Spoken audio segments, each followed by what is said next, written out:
Hola, mi nombre es Marta Saiz y soy enfermera del Servicio de Promoción de la Salud de Sanitas. Bienvenidos al taller de hoy donde vamos a hablar de la salud de la mujer. El taller tendrá una duración aproximada de 25 o 30 minutos y mientras yo hable podréis ir dejando vuestras preguntas pinchando en el símbolo de interrogación que está en la parte superior de la pantalla. Al final del taller dedicaremos unos minutos a contestar alguna de ellas.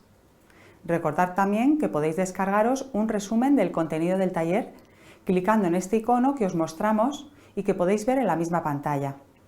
Estamos seguros de que este documento será muy útil para consultarlo posteriormente. Empezamos. Puesto que la salud hace ya tiempo que se define como un estado de completo bienestar físico, mental y social, y no solo como la ausencia de enfermedades, el objetivo de este taller es conocer algunos aspectos acerca del funcionamiento de nuestro cuerpo, que contribuyen a conseguirlo teniendo en cuenta nuestras características particulares, biológicas y fisiológicas. Debemos tener en cuenta la etapa vital en la que nos encontramos para mantener los autocuidados que más se adapten. Hablaremos en este taller del autoexamen de mamas, el suelo pélvico y las etapas vitales, el sueño y las hormonas, alimentación y ciclo menstrual, el ejercicio físico en la mujer, la salud mental de las mujeres y el desequilibrio hormonal. Comenzamos con la autoexploración. Lo primero que tenemos que saber es que la autoexploración ayuda a familiarizarse con el aspecto y la sensación normal de tus mamas. Puede ayudar también a detectar cualquier anomalía o cambio que se produzca en los pechos de la mujer. Es importante resaltar que los bultos que se pueden detectar no tienen por qué ser malignos. De cualquier manera, cualquier alteración que se detecte debe ser motivo para solicitar consulta con el ginecólogo. El autoexamen no reemplaza el examen que realiza el médico, ni a una mamografía. En ocasiones, hay mujeres a las que realizarse la autoexploración les provoca ansiedad por la posibilidad del hallazgo de un bulto. Es importante comentarlo con el médico para valorar si en esos casos es beneficioso o no merece la pena hacernos la autoexploración en casa, ya que en ningún caso sustituye el control médico.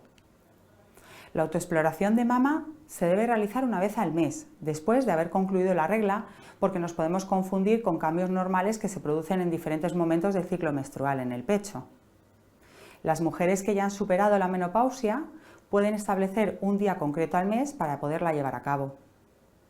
La primera vez que hacemos una autoexploración de mama debemos realizarla de forma detenida, dedícate un tiempo, ya que va a permitir que aprendas a conocer el aspecto y la consistencia normal de las mamas. Y esto va a permitir que posteriormente podamos identificar alguna anomalía que surja. Hay que tener en cuenta que la glándula mamaria tiene una consistencia nodular, no te asustes si notas pequeños bultitos e inicialmente puedes tener la sensación de que pasa algo. Para realizar la autoexploración mamaria hay que colocarse delante de un espejo.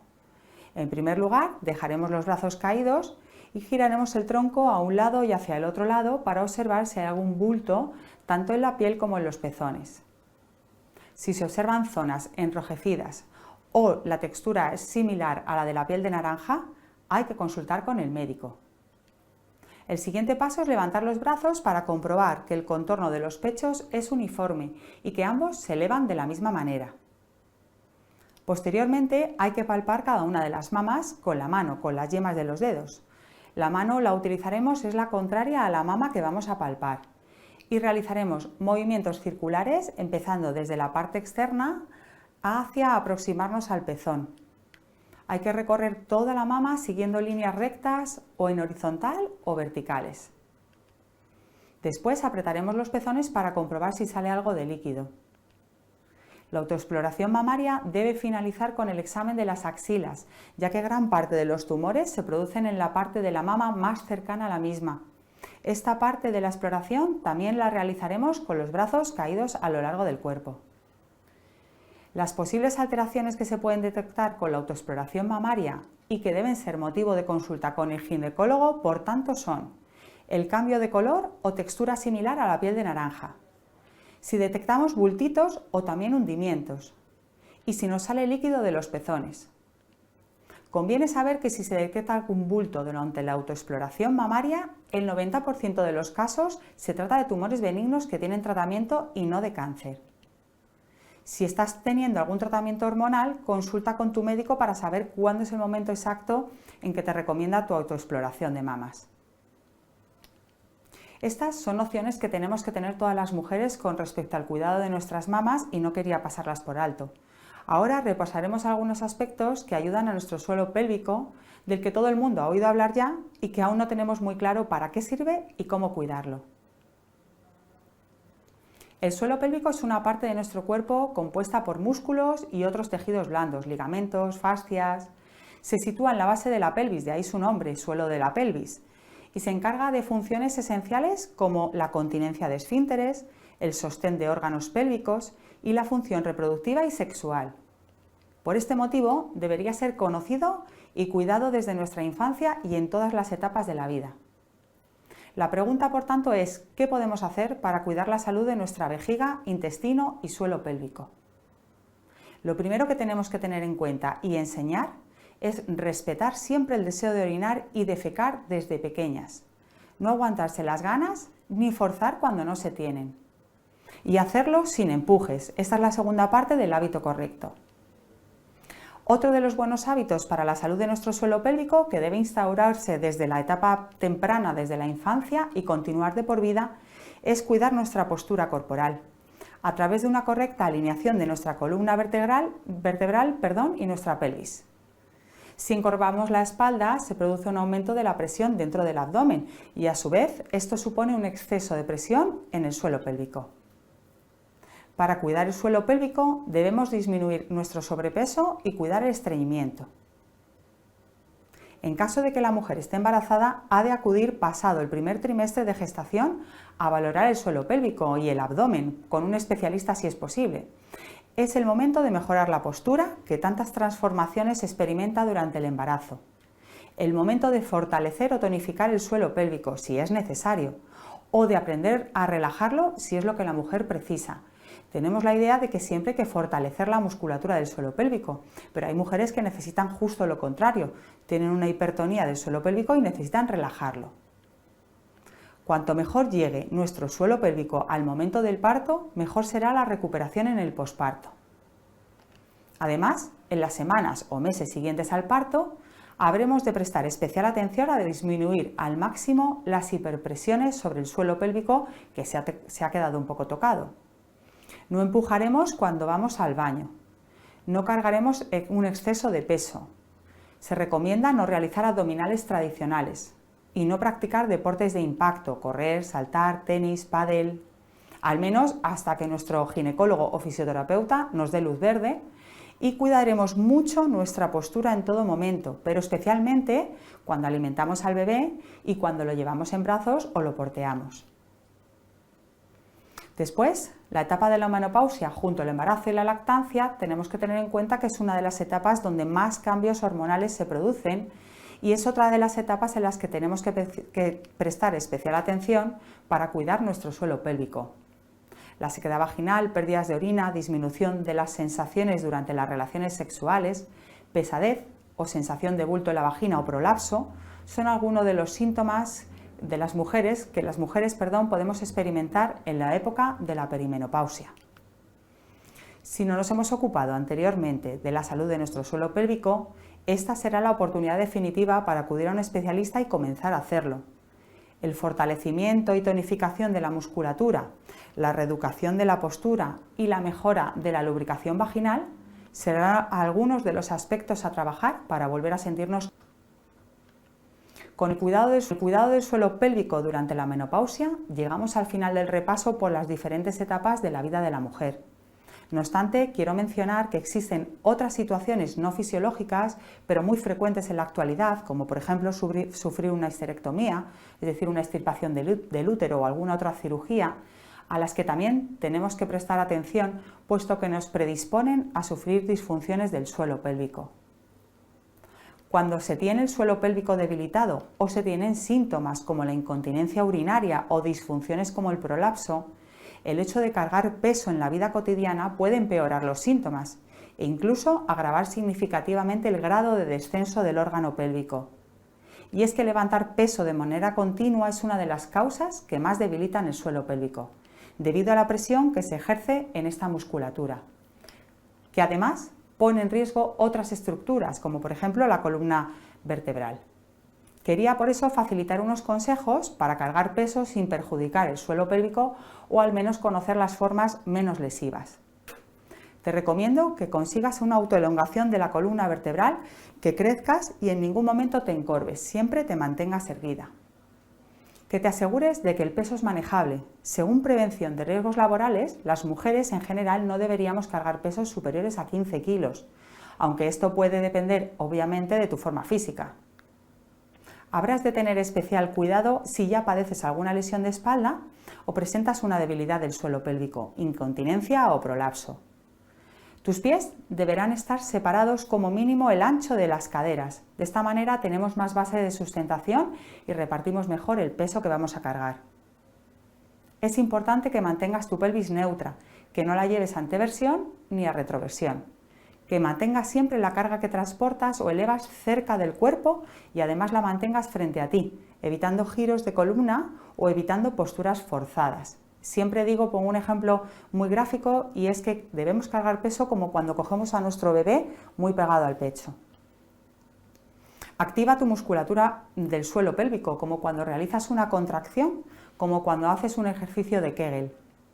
De esta manera protegeremos y prepararemos esta musculatura para que el aumento de presión que va a recibir no sea tan grande. Te recomiendo que hagas el gesto de cerrar y elevar. De esta forma activarás también la musculatura del transverso del abdomen, una musculatura que nos protege y que actúa como una auténtica faja natural de nuestro cuerpo. Te recuerdo que no debes bloquear la respiración. Por tanto, siempre que eleves o cargues un peso, debes exhalar, es decir, soltar el aire de los pulmones. De esta manera, estaremos ejerciendo menos presión sobre nuestro abdomen y con ello menos presión sobre nuestro suelo pélvico. En el caso de que la carga se encuentre en el suelo, flexionaremos las rodillas y las caderas sin encorvarnos. Adelanta una pierna y flexiona ambas, siempre manteniéndonos frente a la carga que vamos a elevar. Reduce, si puedes, la frecuencia de las cargas o reparte el peso en varios paquetes. Si tienes que cargar peso a lo largo de tu jornada laboral, intenta distribuirlo a lo largo de las horas. Y por último, intenta siempre mantener la alineación de tu cuerpo. En definitiva, conocer los cambios que van a suceder en nuestro cuerpo y entenderlos es fundamental para alcanzar el mayor bienestar posible en cada etapa y motivarnos para dedicar un tiempo a su cuidado y a la prevención. Por otro lado, es importantísimo que no faltemos a nuestra revisión ginecológica anual. Debemos contarle abiertamente a nuestro ginecólogo todo lo que nos preocupa en cuanto a las relaciones sexuales, sequedad vaginal, pérdidas de orina o de gases si existen. Hay tratamientos y no debemos desesperarnos, solo aprender a buscar la solución. Como veis, el cuidado y el mantenimiento del suelo pélvico es imprescindible para mantener una buena calidad de vida. Y otro aspecto imprescindible para encontrarnos vitales en todo momento es la calidad de nuestro sueño. Ahora hablaremos un poquito de las alteraciones que suceden a lo largo de las etapas vitales de la mujer. Estas alteraciones del sueño en la mujer pueden ser una señal de los efectos de las hormonas y sus cambios. A pesar de que las mujeres suelen dormir profundamente más horas que los hombres, el comportamiento hormonal femenino influye en los patrones de sueño y vigilia. Esta es una de las razones por las que dormir bien no es tan sencillo para todas durante el ciclo menstrual debido a la producción de estrógeno y principalmente de progesterona. La progesterona es una hormona que se produce especialmente durante la fase lútea del ciclo menstrual, es decir, entre el día 14, periodo de ovulación más o menos, hasta el 28, que es cuando culminamos con la menstruación. Esta hormona ocasiona fragmentación del sueño porque tiene efectos a nivel de los centros cerebrales que regulan esta función fisiológica y también provoca un incremento de la temperatura corporal en los horarios diurno y nocturno, así como un aumento de la somnolencia durante el día. Aunque los síntomas no sean iguales en todas las mujeres, muchas notan que entre el tercer y sexto día antes de la menstruación tienen un descenso en la proporción de su sueño REM, es decir, que tienen dificultades para conciliar y mantener el sueño, dando paso a episodios de insomnio o despertares continuos. En una mujer gestante, los problemas para dormir aumentan también a medida que avanza el embarazo y el organismo va experimentando cambios hormonales y físicos. Durante los 3 primeros meses hay un incremento de la progesterona y esto hace que la mujer sienta más somnolencia, sobre todo durante el día. Y sin embargo, entre el segundo y tercer trimestre, muchos malestares se acentúan, surgiendo otros relacionados con el aumento de peso, la adecuación del cuerpo y las cavidades, las pesadillas, las variaciones de la temperatura corporal, ronquidos o apneas, calambres en las piernas y el síndrome de piernas inquietas que dificultan el descanso reparador. El bebé llega y muchas de estas alteraciones terminan, pero se inician otras. La brusca bajada en los niveles hormonales, que favorece también la depresión posparto, y los despertares correspondientes al cuidado del hijo, se encargan una vez más de dificultar el sueño en muchas mujeres. Y cuando creemos que ya lo hemos superado todo y podremos dormir mejor, llega el climaterio, la fase que precede a la menopausia y que está influenciada igualmente por las hormonas. En esta etapa de la vida, los síntomas y el envejecimiento en muchos casos no ayudan a lograr un descanso nocturno reparador. Casi todos conocemos algunas de las recomendaciones que hacen mejorar la higiene del sueño, pero me gustaría recordarlas y que sirvan para revisar si hay algo que podemos modificar en nuestra rutina diaria. Lo primero es que tenemos que comer de forma saludable, evitando comidas pesadas, ácidas o picantes justo antes de irnos a la cama. Mantener una adecuada temperatura ambiental que ayuda a minimizar sobre todo los sofocos de calor. Eliminar la nicotina, la cafeína y el alcohol, especialmente antes de acostarnos. Usar ropa liviana para estar lo más cómodas posible y mejorar la circulación sanguínea. Hay que hacer actividades que ayuden a bajar el estrés, como por ejemplo puede ser la meditación. Realiza actividad física de forma regular. No utilices dispositivos electrónicos antes de irte a la cama. Y por supuesto, consultar a un especialista si pensamos que tenemos sentimientos depresivos o de ansiedad. Estas son solo algunas de las pautas que pueden ayudarnos a descansar con más calidad, pero existen muchas otras. Por eso, si no consigues dormir bien, te recomiendo que consultes a tu médico de confianza para encontrar la solución de forma individual. Dormir lo suficiente y con calidad es vital, pero las condiciones biológicas únicas de la mujer afectan a este desempeño. Por eso es importante comprender los efectos de las hormonas, los factores ambientales y el estilo de vida que llevamos para poder mejorarlo. Otro tema que preocupa a las mujeres y que sabemos que es fundamental en nuestro cuidado es la alimentación. Vamos a comenzar hablando de la alimentación y el ciclo menstrual. El ciclo menstrual es un mecanismo fisiológico en el que nuestro cuerpo se prepara para la reproducción. A lo largo del ciclo se dan una serie de cambios y fluctuaciones hormonales teniendo un gran impacto en el sistema reproductor de la mujer y en su salud en general. La ausencia de periodo o menstruación es una señal de alarma que nos indica que algo no está funcionando correctamente y debemos prestar atención. El ciclo menstrual promedio dura entre 24 y 30 días, pero también puede durar tan solo 20 o incluso hasta 35 días. Varía en función de cada mujer. También puede ocurrir que la cantidad de días del ciclo varíe de un mes a otro. Para saber si un ciclo menstrual realmente es saludable, tenemos que tener en cuenta lo primero: no debe doler. Puede ser molesto, pero no debe incluir dolor. En este caso, debes acudir a tu ginecólogo para descartar cualquier tipo de dolencia, como puede ser la endometriosis. La duración del ciclo, con un margen de 21 o 35 días, dependiendo de cada mujer. La cantidad del sangrado, si es muy abundante y duradero, puede estar indicando alguna alteración, como endometriosis, miomas, coágulos. Y la duración del sangrado, que debe variar aproximadamente entre 3 y 7 días. Lo que llamamos el síndrome premenstrual en algunas ocasiones hace referencia a alteraciones físicas y emocionales que imposibilitan nuestro día a día y que lo limitan realmente, como puede ser un insomnio muy agudo, irritabilidad, depresión. Esto tampoco es indicativo de que nuestro ciclo menstrual es saludable. La pregunta que tenemos que resolver, por tanto, es si influye la alimentación en el ciclo menstrual. La respuesta clara es un sí. El impacto hormonal que puede ocasionar una deficiencia energética o de nutrientes es muy significativo, ya que puede verse alterado el funcionamiento de nuestras hormonas, sobre todo estrógenos y progesteronas. Suspenderse la ovulación y finalmente hasta la menstruación. Cuidado con esas dietas tan restrictivas e hipocalóricas. Sin ovulación no hay menstruación. La ovulación es un proceso que requiere de muchísima energía para que se dé a cabo. La menstruación es un signo de salud. Si no hay consumo adecuado de grasas saludables, las hormonas sexuales no se producirán o funcionarán de forma inadecuada.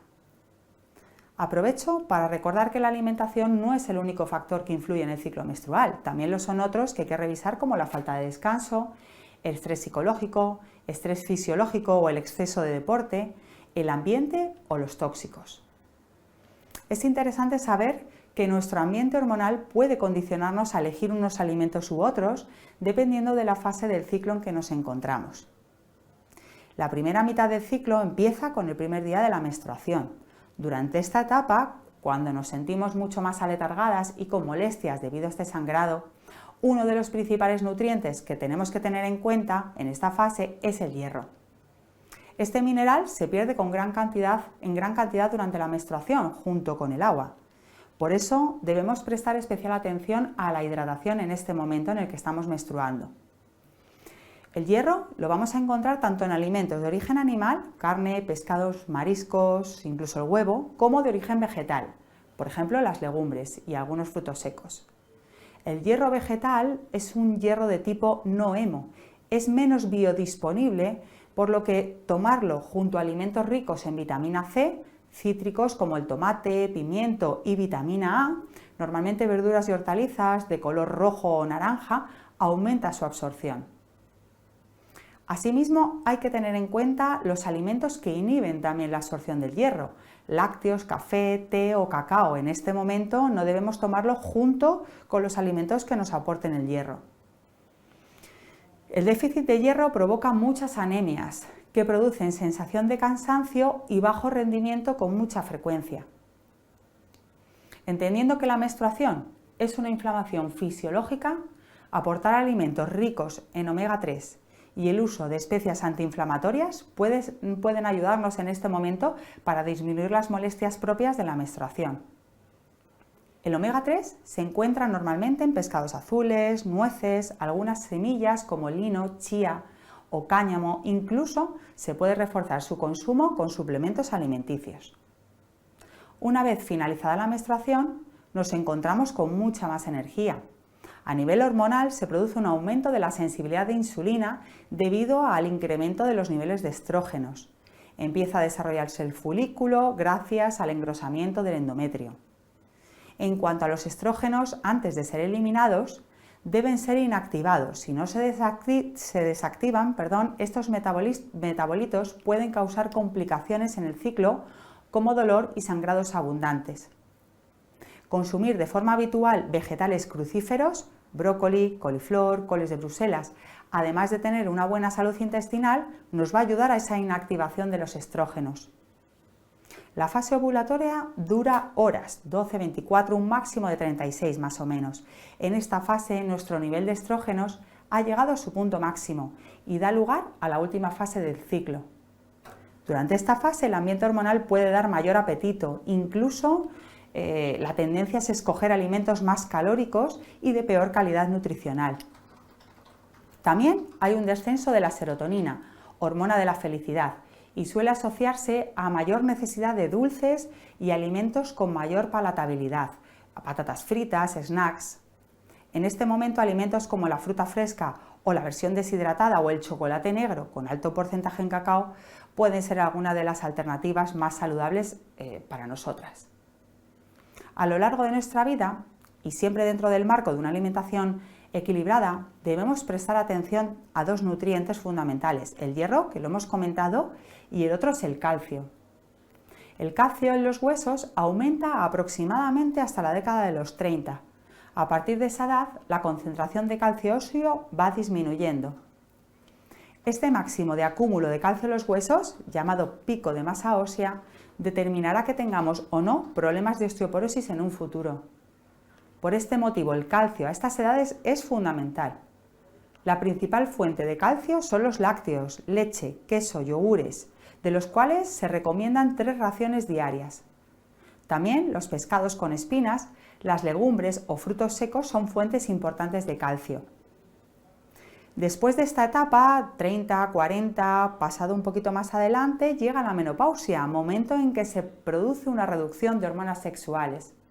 Es un cambio fisiológico que se produce de forma completamente natural en la mujer, generalmente entre los 48 y 55 años de edad.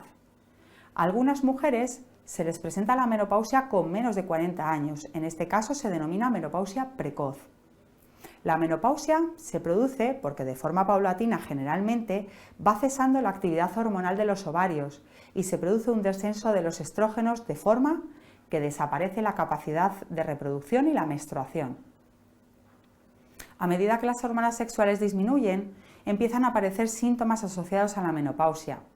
En mayor o menor medida casi todas experimentamos alguno: aparición de sofocos, malestar anímico, menos energía. Por otro lado, también se ven afectadas en este momento la salud ósea, cardiovascular y la función cerebral, en concreto la memoria. En la menopausia se produce una disminución del gasto energético en reposo, un aumento de nuestro tejido graso y una disminución del tejido magro, o sea, de la musculatura. La edad y la falta de ejercicio físico son factores que influyen en esta evolución corporal. La disminución de las hormonas sexuales agrava esta situación, ya que los estrógenos tienen un efecto protector. La fuerza muscular y la salud ósea se debilitan.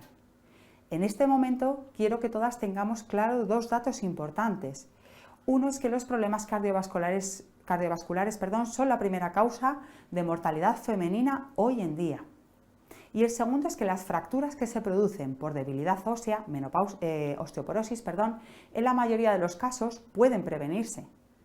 Teniendo estos dos apuntes presentes, fijaros lo importante que es la alimentación en esta etapa. Y las recomendaciones van encaminadas sobre todo a aumentar alimentos de origen vegetal por su aporte en fitoestrógenos, por ejemplo las isoflavonas de la soja. Componentes de los alimentos vegetales que se parecen a los estrógenos y también aumentar la fibra soluble que encontramos en frutas, verduras, legumbres, avena y que ayudan a disminuir el colesterol por ese factor de riesgo cardiovascular que aumenta en la etapa de la menopausia. Asegurar el aporte de calcio, vitamina D, vitamina K, magnesio para mejorar la salud ósea es imprescindible, pero es que además unos niveles adecuados en vitamina D, que en realidad es otra hormona, aunque la denominamos vitamina, aseguran un buen sistema inmunitario que en estos tiempos de pandemia nos ha preocupado tanto. Podemos conseguirlos aumentando el consumo de lácteos, pescados azules, verduras de hoja verde en particular, o alimentos enriquecidos o suplementos alimenticios una vez más. No olvidemos consumir suficientes alimentos proteicos, preferiblemente en forma de proteína vegetal, legumbres, incluida la soja, cereales, frutos secos, y si consumimos carne, que sea magra, sin grasa. Se recomienda reducir o moderar el consumo de alimentos grasos y en general distribuir o fraccionar la ingesta a lo largo del día, es decir, comer poco y no pasar muchas horas sin comer, porque nuestro metabolismo disminuye. Controlar los factores coadyuvantes que ayudan a controlar la ansiedad y el estrés ayudan también normalmente a evitar que piquemos alimentos superfluos, snacks o cosas entre horas. Y evidentemente realizar ejercicio físico. Este debe ser adecuado a cada persona y dirigido, pero es fundamental. Quedándonos con este último apunte, vamos a ver más detenidamente qué nos aporta el ejercicio físico y cómo realizarlo para que sea más eficaz para las mujeres. Los beneficios de la actividad física en las mujeres están respaldados por múltiples evidencias científicas. Tiene efectos en el sistema inmune, metabólico, hormonal y, por tanto, en muchas condiciones físicas, incluidas la enfermedad cardiovascular, que recordemos es la primera causa de muerte en las mujeres. Es preocupante aún más que las investigaciones también demuestran que solo el 40% de la población femenina cumple con las recomendaciones mínimas de 150 minutos de actividad moderada a la semana, 2 horas y media. En general, según estudios clínicos realizados, se puede decir que la actividad física como caminar de 30 a 60 minutos al día en la mayoría de los días de la semana, es decir, de forma regular, mejora rápidamente la capacidad cardiorrespiratoria y tiene efectos positivos en los factores de riesgo cardiovascular, como la hipertensión, hiperglucemia o dislipemia, colesterol. con el fin de mejorar, por un lado, la capacidad cardiorrespiratoria, la resistencia muscular y la fuerza muscular, composición corporal y flexibilidad, y por otro lado, atributos relacionados con las habilidades como nuestra agilidad, el equilibrio, la coordinación, la velocidad o el tiempo de reacción. En principio, las recomendaciones son las de combinar ejercicios aeróbicos y ejercicios de fuerza. La prescripción del ejercicio debe extenderse a todas las mujeres, independientemente del estado de salud, realizando pruebas complementarias cuando se prescriba el ejercicio de moderada o alta intensidad. En estos casos, se deben excluir factores de riesgo cardiovascular, metabólicos y de riesgo óseo que pueden limitar la práctica deportiva, insistimos, siempre y cuando sea moderada o de intensidad alta. La pregunta que muchas veces nos planteamos es ¿qué ejercicio me va mejor?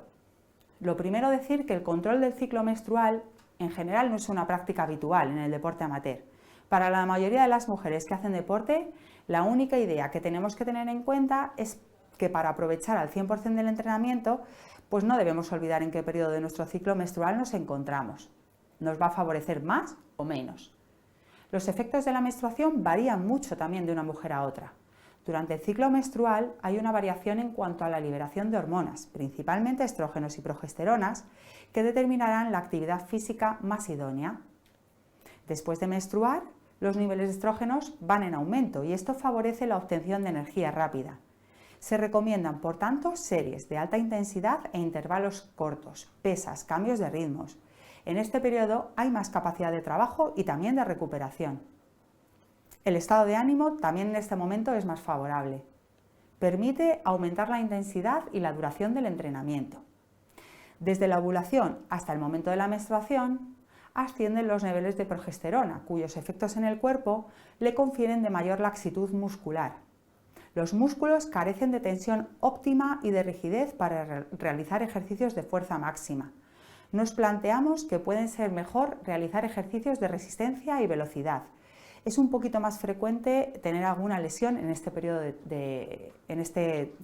del ciclo menstrual. Los días previos a la menstruación, algunas mujeres presentan síntomas relacionados con los cambios hormonales, como la retención de líquidos, aumento de pulsaciones, la presión arterial, cambios en el estado de ánimo, posibilidades de problemas gástricos, mayor cansancio, fatiga y aumento de la temperatura corporal. Cuidado con la deshidratación, habrá que hidratarse con frecuencia. Por tanto, se recomiendan ejercicios cardiovasculares a ritmo de caminatas, natación, ciclismo, carreras de intensidad moderada. Adaptar el entrenamiento es importante, pero recordamos, para no dejar de lado el deporte durante la menstruación, que la actividad física favorece la producción de endorfinas. A su vez, practicar deporte de manera regular reduce los niveles de prostaglandinas, que son unas sustancias que aumentan el dolor. Es decir, podemos aliviar algunos de los síntomas dolorosos del ciclo menstrual con el ejercicio. En el momento de la menstruación, que dura entre 3 y 7 días, el nivel de rendimiento es mínimo, por lo que se recomienda que la carga de trabajo sea muy bajita. Se pierde parte de la hemoglobina y el hierro, que interfieren los procesos de oxigenación del músculo. Los ejercicios recomendados son similares a la fase anterior y deben ser sesiones cortas que no demanden al organismo mucho oxígeno, como largas caminatas o carreras de baja intensidad. También es recomendable en este momento otro tipo de disciplinas como el yoga. No tenemos, por tanto, que parar nuestra actividad por la regla, que siempre es un buen indicador del estado de salud de la mujer. Cualquier problema que produzca una alteración de la menstruación será señal de que hay un desajuste en el organismo. Aproximadamente entre los 30 a 40 años, muchas mujeres deciden quedarse embarazadas. Ante todo, es necesario escuchar lo que nos dice el cuerpo y la mente y adaptar el entrenamiento a este momento. A la embarazada suele suponerle un parón en cuanto a lo que entrenamiento se refiere. Sin embargo, cada día más la ciencia avala que entrenar durante el embarazo es beneficioso y el cómo hacerlo dependerá del historial deportivo y de la semana de gestación en la que esté la mujer. También sostiene que realizar actividades para mejorar el estado físico ayuda a no aumentar más el peso que normalmente se gana en los 9 meses de embarazo. Además, este trabajo le facilitará un mejor parto. En la época del posparto, en algunos casos se retoma la práctica deportiva Y es aquí donde hay que realizar un entrenamiento específico, pues son muchas las alteraciones biomecánicas y anatómicas que permanecen una vez que la mujer ha dado a luz. Tendremos que centrar la atención en la faja lumboabdominal y en el suelo pélvico. Muchas personas ganan peso a partir de los 40 años.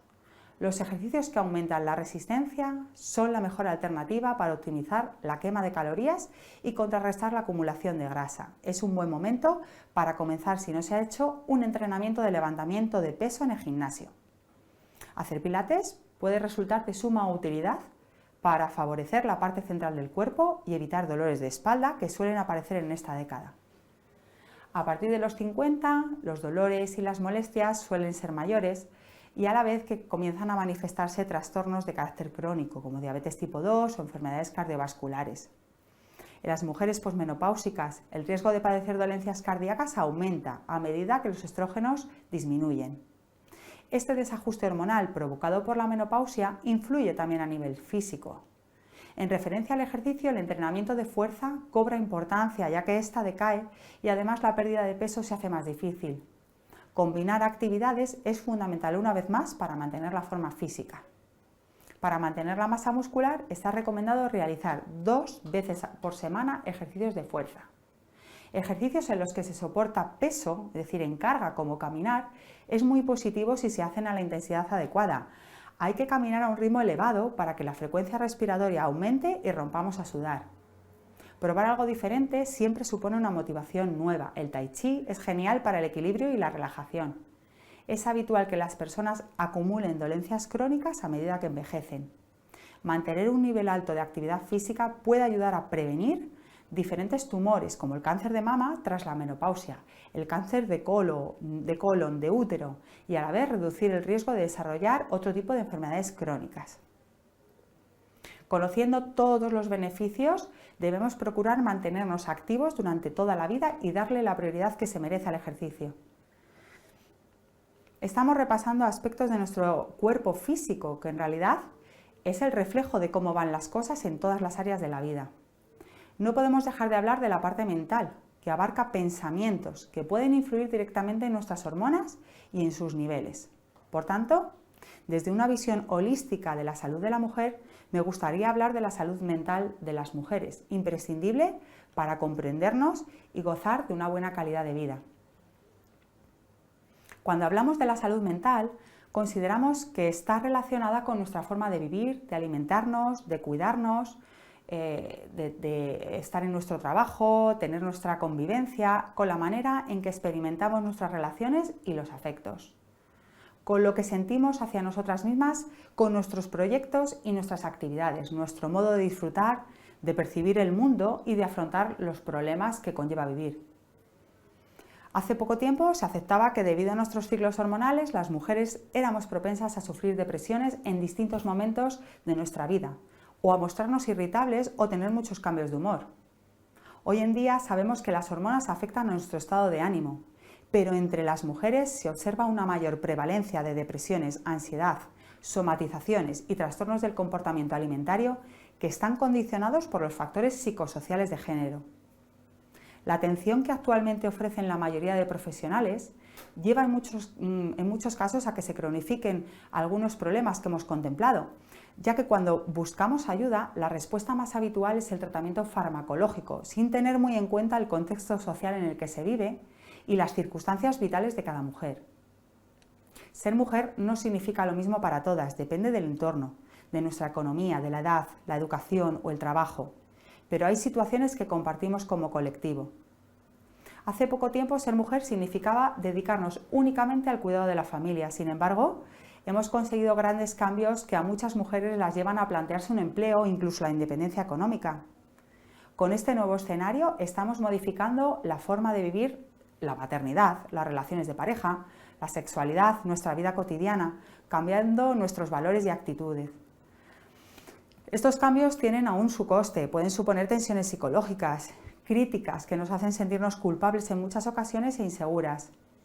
Si optamos por el rol tradicional, competimos con los varones en la desigualdad. Si optamos por el desarrollo de una profesión y por la maternidad, elegimos dos roles difíciles de compatibilizar que generan conflictos. Las mujeres cambian, pero no siempre nos acompañan los varones ni las estructuras sociales. Ser ama de casa no está reconocido, ni valorado, ni por supuesto remunerado. Necesitamos un proyecto de vida propio, que no esté en función de las personas que nos rodean. Si las mujeres trabajan fuera de casa, en ocasiones realizan doble jornada, ya que el trabajo doméstico y la educación de los hijos no está compartido. Para cuidarnos es importante aprender a poner un horario para el trabajo doméstico, compartir responsabilidades con la pareja e involucrar a nuestros hijos mayores en las tareas. Socialmente hemos sido valoradas por nuestro aspecto físico, nuestra belleza, el atractivo sexual y por la capacidad de despertar el deseo en los hombres. Hoy en día, los medios presentan a una mujer joven y sexy como mujer triunfadora.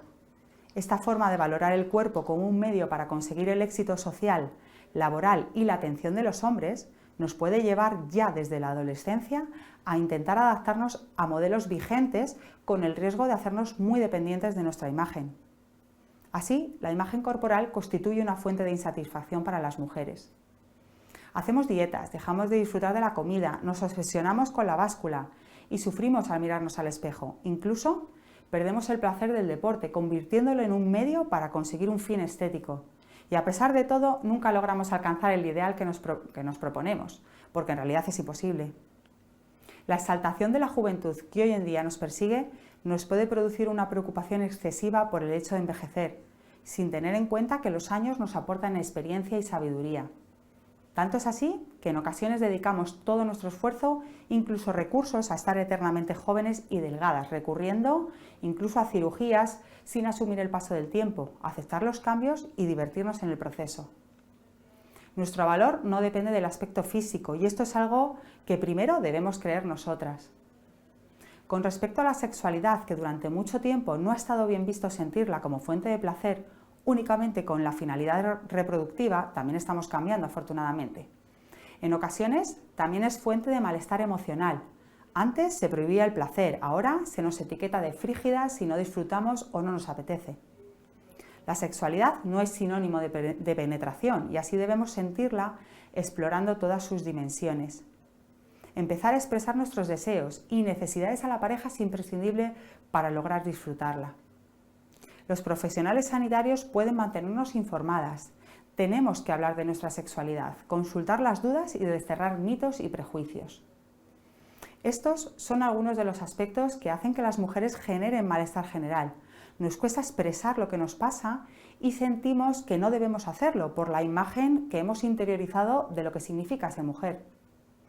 Cuando tenemos la necesidad de manifestar nuestro malestar, en muchas ocasiones lo hacemos a través de la queja o de síntomas físicos como dolor de cabeza, insomnio, tensiones musculares.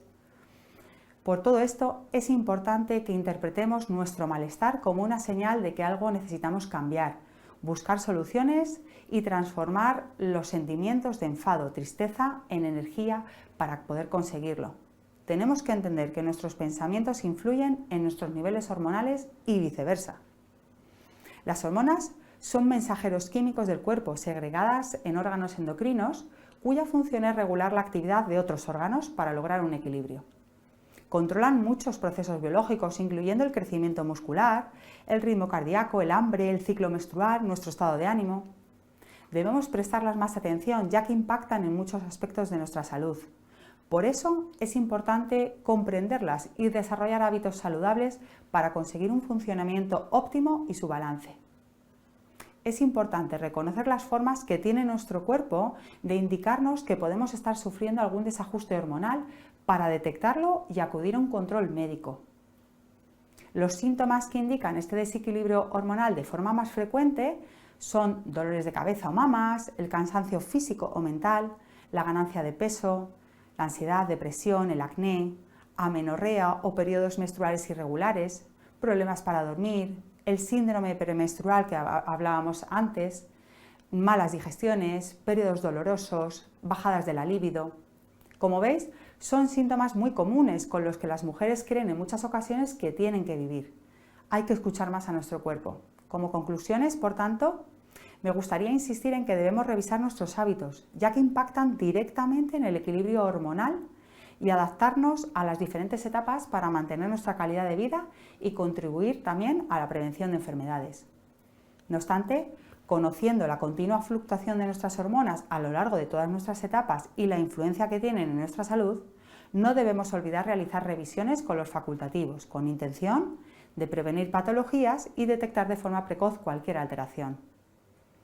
A veces nos preguntamos cuándo iniciar estos controles y cuáles son los que tenemos que hacer. Deciros que la revisión ginecológica es necesaria desde la pubertad. También la revisión de nuestros factores de riesgo cardiovasculares, hábitos tóxicos, exploraciones físicas y analíticas. Las citologías se realizarán con mayor o menor frecuencia y en función de la edad. Otro tipo de pruebas como la mamografía, densitometría, screening de cáncer de colon, entre otras pruebas pueden ser prescritas según cada caso particular.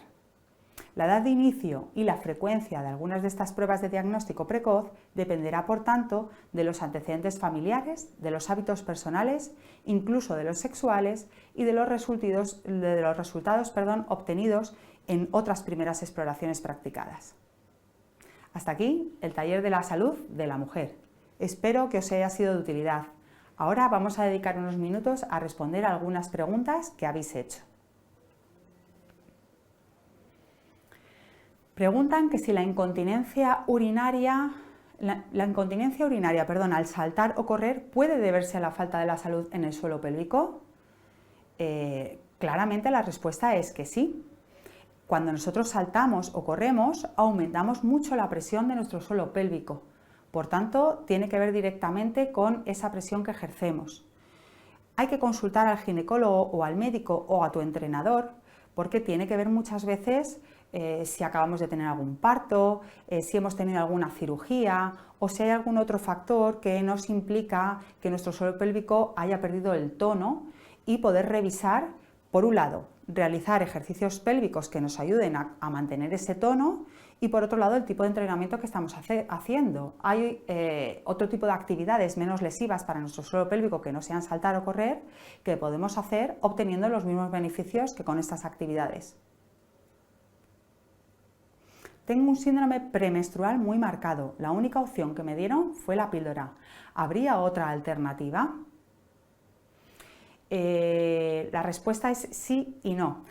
Yo lo que te diría es que consultes con tu ginecólogo porque la tendencia ahora es intentar no tomar tratamiento farmacológico si hay otro tipo de tratamientos alternativos que nos ofrecen el mismo beneficio.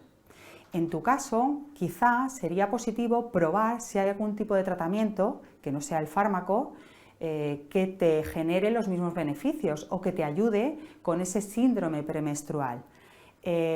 También es verdad que hay mujeres que no pueden sustituir estos síntomas exclusivamente tomando un tratamiento natural, necesitan un tratamiento farmacológico como puede ser en este momento la píldora.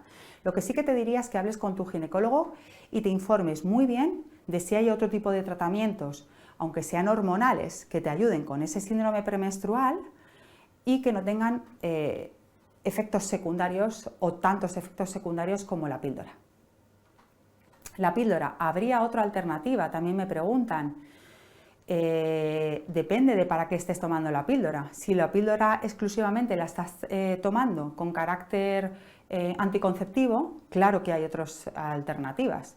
Si la tomas por alguna dolencia, alguna patología o alguna otra recomendación médica, casi siempre hay otra alternativa, te diría. Pregunta el motivo por el que estás tomando la píldora y si hay otras opciones.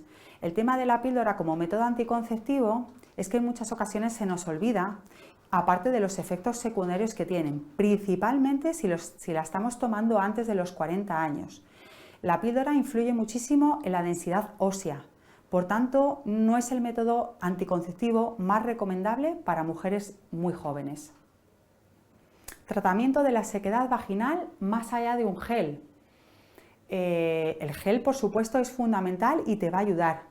También te diría, si se acompaña a otro tipo de síntomas, entiendo que puede tener que ver con algo perimenopáusico o menopáusico, infórmate, porque la terapia hormonal sustitutiva también puede ser una opción. O también algún tipo de prebiótico o probiótico vaginal. ¿Cómo saber si hay desequilibrio hormonal? ¿Se pide un análisis al ginecólogo o a un endocrino? Efectivamente sí. Claro, una de las primeras cosas que tenemos que averiguar son los niveles hormonales solicitando una analítica. Cuando tú vas al médico, generalmente te hacen una historia clínica, hacen una anamnesis, una serie de preguntas y te dicen, pues averiguan el motivo de consulta, por decirlo de alguna manera. Si ellos sospechan que ese motivo de consulta puede tener que ver con algún desequilibrio hormonal, te solicitarán los niveles hormonales, porque en una analítica sencilla no se reflejan en todas las ocasiones. Vamos a contestar una más. ¿Es posible que nunca hayas tenido problemas de suelo pélvico, ni siquiera después del parto y en la perimenopausia los tengas? Claro que sí. Es decir, puede ser que, primero, tus hábitos a lo largo de la vida a lo mejor se han modificado. A lo mejor antes realizabas ejercicio o no y ahora sí, es decir, la alimentación también influye, hemos dicho, la actividad física y también, por supuesto, hay un factor genético o un factor postural, es decir, hay muchos factores que influyen, como hemos comentado, en la salud del suelo pélvico. ¿Qué es lo que sucede? Que en la época de la perimenopausia, además de todos estos factores externos, hay un factor interno claro que es el descenso de las hormonas protectoras, ¿vale? Por tanto, por un lado, el envejecimiento fisiológico de los tejidos cuando vamos cumpliendo años, por otro lado, la modificación de los hábitos de antes a ahora y por otro lado, la disminución hormonal, sobre todo de esas hormonas protectoras, hacen que ahora mismo puedas tener disfunciones del suelo pélvico. Hemos llegado al final. Tras el taller recibiréis una encuesta de satisfacción. Por favor, dedicad solo unos minutos a responderla. Vuestra opinión nos importa y nos ayuda a mejorar. Muchas gracias por vuestra atención y participación. Si queréis ampliar información o tratar otros temas conmigo, podéis coger cita en el programa de salud preventivo a través de la app Mis Sanitas. Recordaros también que tenéis el vídeo de consulta a vuestra disposición para coger cita. Videoconsulta, perdón. Además, podéis pedir cita para otras especialidades del Servicio de Promoción de la Salud, como los nutricionistas, entrenadores físicos, fisioterapeutas, el programa de maternidad o salud infantil. Un saludo y feliz día.